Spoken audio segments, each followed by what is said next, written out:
Assalamualaikum warahmatullahi wabarakatuh.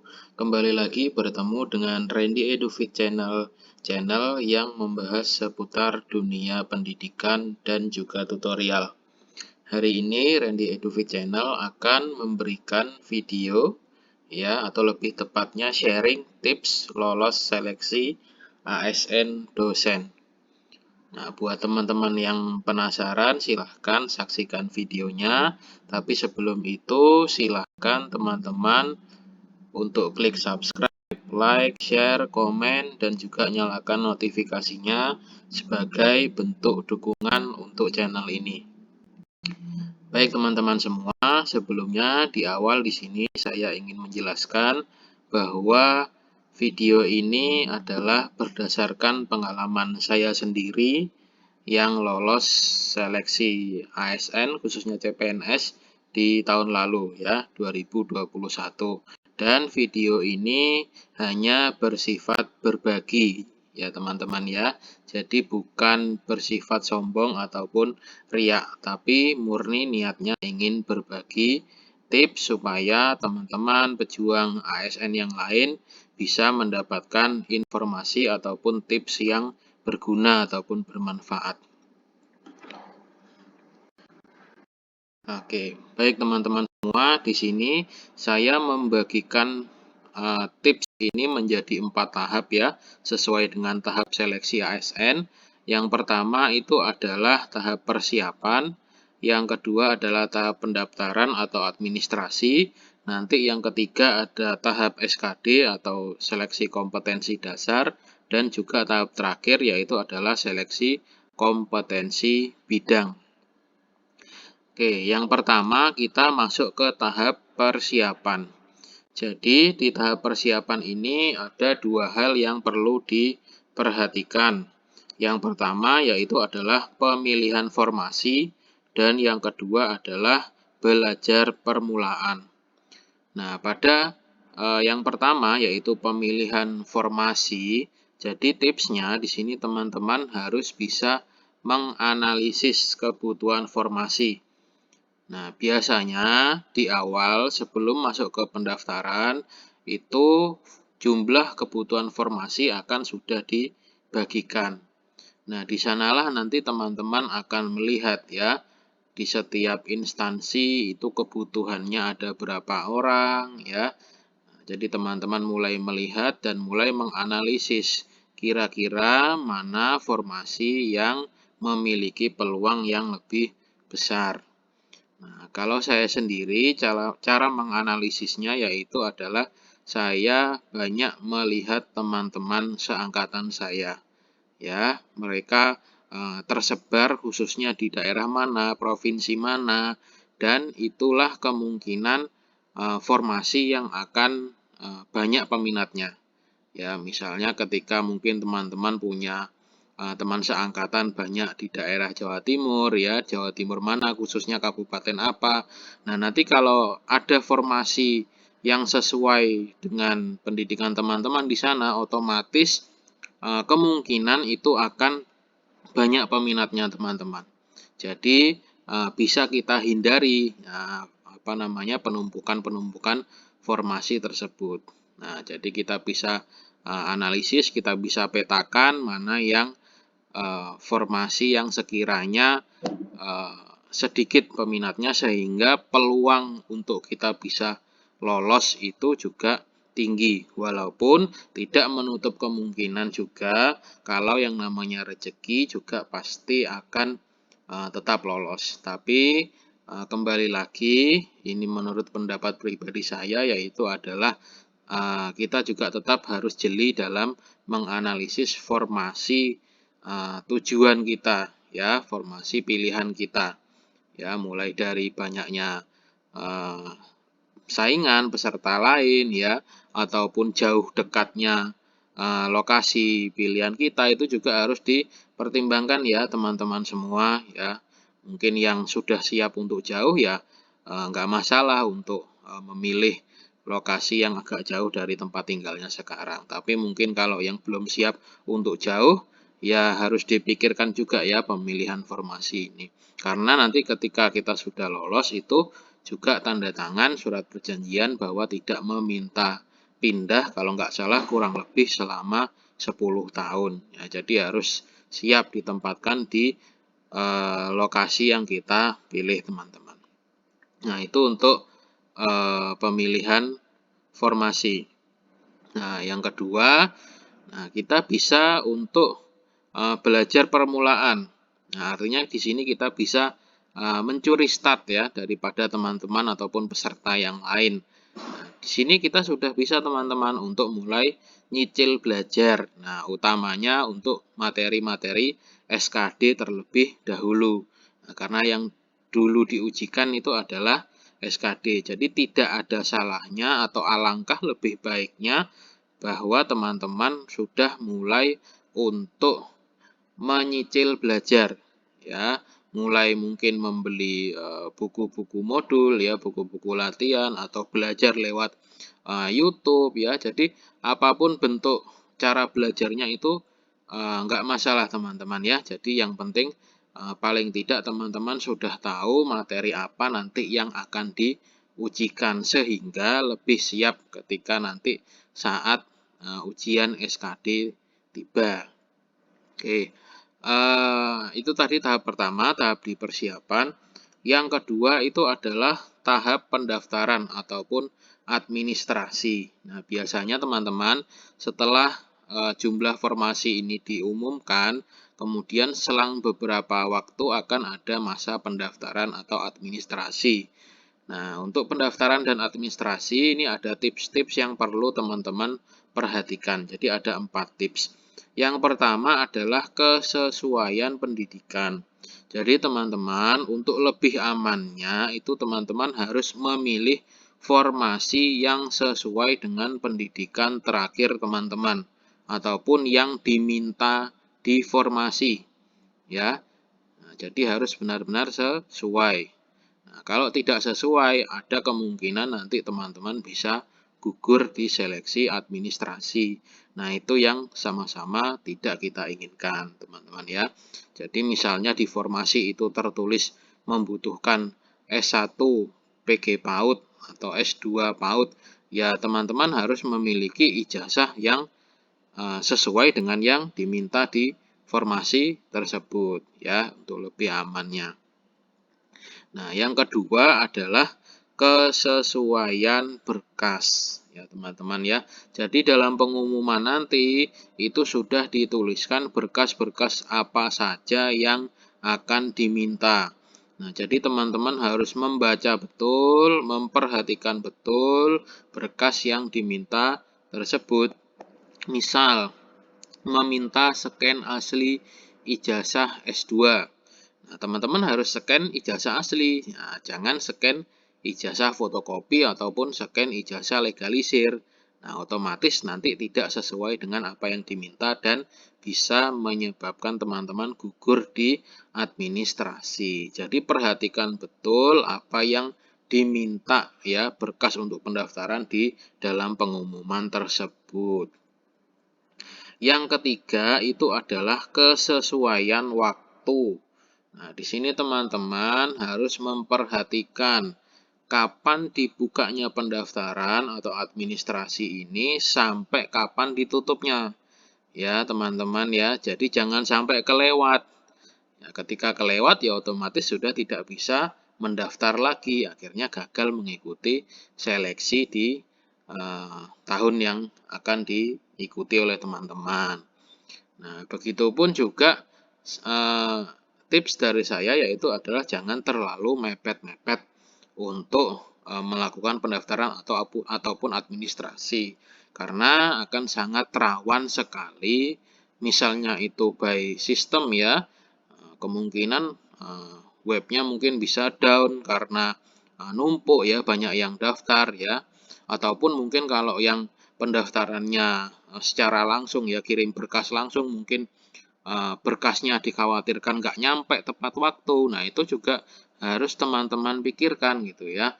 Jadi teman-teman harus memberikan jangka waktu sebelum hari H, berapa hari ya, paling tidak 3 hari sebelum hari H habis untuk jadwal pendaftaran itu teman-teman sudah harus menyelesaikan pendaftaran tersebut. Dan yang terakhir yaitu adalah kesesuaian cara mendaftar. Nah, jadi dalam pengumuman tersebut teman-teman juga harus lihat ya, lihat betul bagaimana cara mendaftar yang diminta. Ya, apakah cukup melalui web ya, web SSCASN ataupun harus mengirimkan berkas fisik mungkin ya teman-teman ya. Jadi teman-teman harus baca betul apa yang diminta untuk melakukan pendaftaran itu ya. Jadi tinggal diikuti sesuai dengan petunjuknya. Oke, teman-teman, itu tips dari 2 tahap awal ya seleksi ASN dosen yang dari pengalaman saya tahun lalu, yaitu persiapan dan juga pendaftaran ataupun administrasi. Kita masuk ke tahap ketiga. Tahap yang ketiga yaitu adalah SKD ataupun seleksi kompetensi dasar ya. Teman-teman ya, setelah nanti teman-teman melakukan pendaftaran ataupun seleksi administrasi dan dinyatakan lolos, nah, teman-teman maka berhak mengikuti seleksi kompetensi dasar ya untuk tes awal. Nah, seleksi kompetensi dasar di sini ada 3 subtes, yaitu TIU atau tes intelijensia umum, TKP atau tes karakteristik pribadi, dan juga TWK ataupun tes wawasan kebangsaan. Nah, jadi ada 3 subtes atau 3 materi yang harus teman-teman pelajari. Nah, tips yang kedua itu adalah perhatikan waktu dan juga lokasi tes. Nah, nanti sebelum teman-teman melakukan tes, otomatis ada jadwal yang akan keluar, di mana teman-teman akan mengikuti tes tersebut, baik itu lokasi maupun waktunya. Pastikan itu sesuai dengan nama teman-teman. Jangan sampai keliru ataupun salah lokasi tes. Ya, sehingga kita awal harus bisa mempersiapkan. Misalnya kalau tesnya di luar kota ya, mungkin menyiapkan transportnya, menyiapkan tempat tidurnya atau tempat tinggalnya. Nah, itu juga salah satu yang berpengaruh ya teman-teman ya terhadap kesuksesan tes teman-teman nanti. Karena kalau itu tidak siap, otomatis juga tesnya nanti akan terganggu. Jadi perhatikan betul lokasinya dan waktunya ya. Nah, jadi jangan datang mepet-mepet daripada waktunya. Paling tidak kalau aman itu sekitar 2 jam sebelum waktu tes teman-teman ya. Karena nanti akan ada dilihat berkas-berkasnya ya teman-teman ya. Yang kedua itu adalah perhatikan persyaratan mengikuti tes. Di sini persyaratan itu maksudnya berkas-berkas apa yang harus teman-teman bawa. Misalnya seperti kartu peserta tes SKD yang ada di SSCASN mungkin ya. Terus mungkin KTP yang harus dibawa. Mungkin tahun lalu saya juga diminta untuk membawa sertifikat vaksin ya ataupun juga hasil tes rapid test mungkin ya kalau tahun lalu ya. Jadi teman-teman harus benar-benar diperhatikan apa saja yang harus dibawa ya, mungkin bawa pensil ya buat oret-oretan ya. Jadi perhatikan di pengumuman apa yang harus dibawa dan tidak boleh membawa yang selain ada yang di pengumuman itu ya. Kemudian dari segi kostum juga ya, seragamnya apa yang dipakai ya, tidak boleh memakai yang di luar daripada aturan ya teman-teman ya. Biasanya menggunakan kemeja putih, celana hitam, sepatunya pantofel. Nah, itu juga harus dipatuhi ya, tidak boleh di luar daripada aturan itu. Karena kalau di luar daripada aturan itu ada kemungkinan nanti teman-teman disuruh kembali disuruh kembali untuk menggunakan pakaian yang sebagaimana mestinya. Nah, kalau itu terjadi otomatis juga akan mengganggu konsentrasi dari teman-teman ya sebelum melakukan tes. Jadi benar-benar harus dipatuhi. Tips yang selanjutnya adalah dari saya, yaitu adalah jangan lupa berdoa dan meminta doa. Nah, selain teman-teman berdoa ya sesuai dengan agamanya masing-masing, juga jangan lupa meminta doa, utamanya dengan kedua orang tua ya. Jadi meminta doa, meminta restu supaya bisa dilancarkan dan diloloskan untuk seleksi ASN. Yang selanjutnya, tipsnya adalah jawab yang sudah bisa dan tetap isi jawaban yang belum bisa. Jadi ini tips dari saya teman-teman yang saya lakukan di tahun lalu itu adalah teman-teman saat mengikuti SKD silahkan menjawab yang sudah bisa. Nah, ketika bertemu soal yang belum bisa dijawab, maka saran saya tetap diisi. Ya, tetap langsung diisi walaupun teman-teman tidak tahu jawaban yang benar apa. Nah, jangan sampai dikosongkan karena ketika kosong otomatis tidak mendapatkan skor atau tidak mendapatkan nilai. Tapi ketika kita isi, ya mungkin ada kemungkinan jawaban kita itu bisa benar teman-teman. Sehingga ada kemungkinan juga bisa menambah skor kita. Nah, jadi saran saya diisi semua ya terlepas itu bisa atau tidak bisa. Kemudian nanti saat waktu tes sudah berakhir itu nanti kita bisa tahu skor kita berapa. Jadi ketika tidak diisi, saya rasa itu akan sangat merugikan skor teman-teman semua. Tips selanjutnya adalah selalu perhatikan waktu dan tetap tenang. Nah, jadi saat mengerjakan, kita sebaiknya selalu melihat waktu durasi yang tersisa, ya, sisa berapa menit lagi. Nah, sehingga kita tahu kita harus mengerjakan dengan kecepatan seberapa, ya teman-teman ya. Tapi melihat waktu itu juga tidak boleh panik, ya, tetap harus tenang karena kalau kita panik otomatis kita tidak bisa berpikir jernih untuk menjawab soal-soal tersebut ya teman-teman ya. Dan tips yang terakhir yaitu adalah catat hasil SKD teman-teman ya, berapa nilainya, TU berapa, TKP berapa, TWK berapa, teman-teman catat sebagai bukti. Oke, itu tips untuk tahap SKD. Nah, di tahap terakhir itu ada nanti tahap SKB atau seleksi kompetensi bidang. Nah, setelah teman-teman mengikuti SKD, kemudian di ranking, nanti kalau lolos itu masuk ke tahap SKB ya teman-teman ya. Nah, di sini saya akan membagikan SKB khususnya pada formasi dosen karena tahun lalu yang saya ikuti adalah formasi dosen. Nah, untuk SKB, tips dari saya yang pertama itu adalah di tahap persiapan ya. Jadi benar-benar harus diperhatikan bagaimana alur untuk melakukan SKB, apakah langsung ya secara offline ataukah online. Nah, itu harus dipahami. Kalau saya tahun lalu itu kan secara online.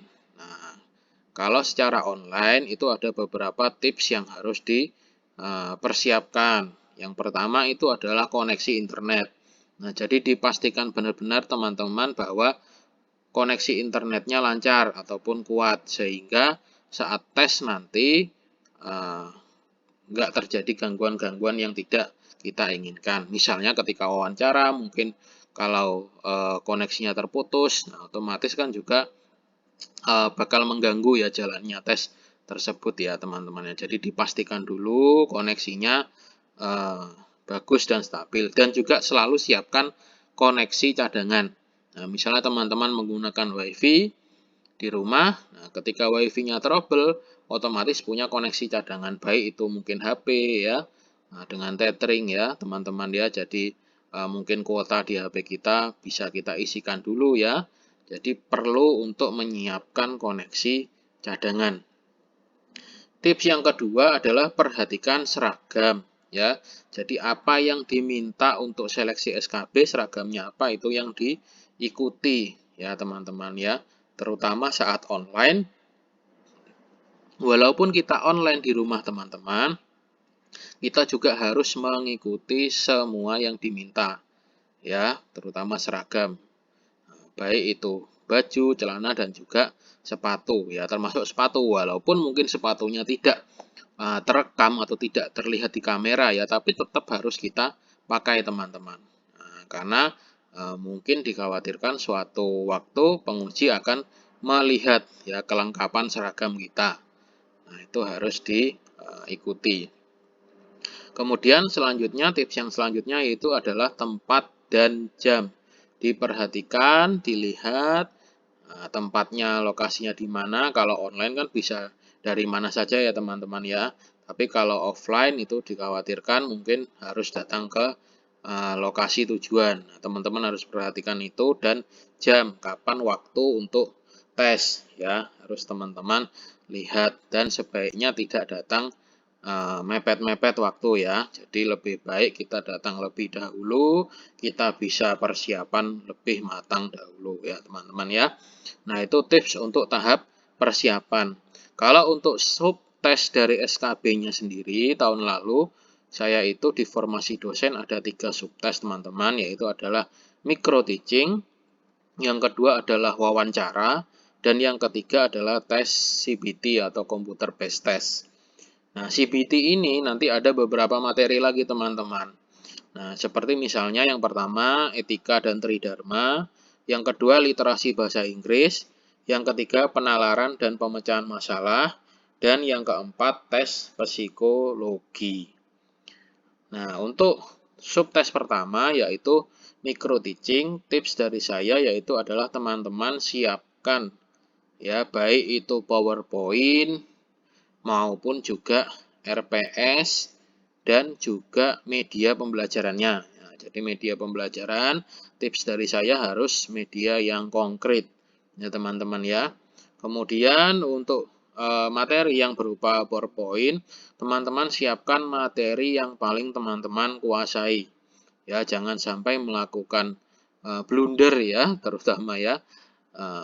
Kita membuat materi yang tidak dikuasai, akhirnya nanti ditanyakan oleh penguji, kita tidak bisa jawab, kan juga akan menurunkan nilai kita. Nah, untuk itu kita harus benar-benar membuat materi yang kita kuasai ya.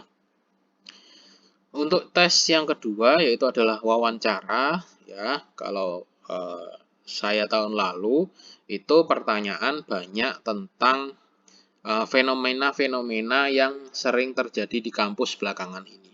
Ya, misalnya seperti kasus-kasus pelecehan seksual ya, kemudian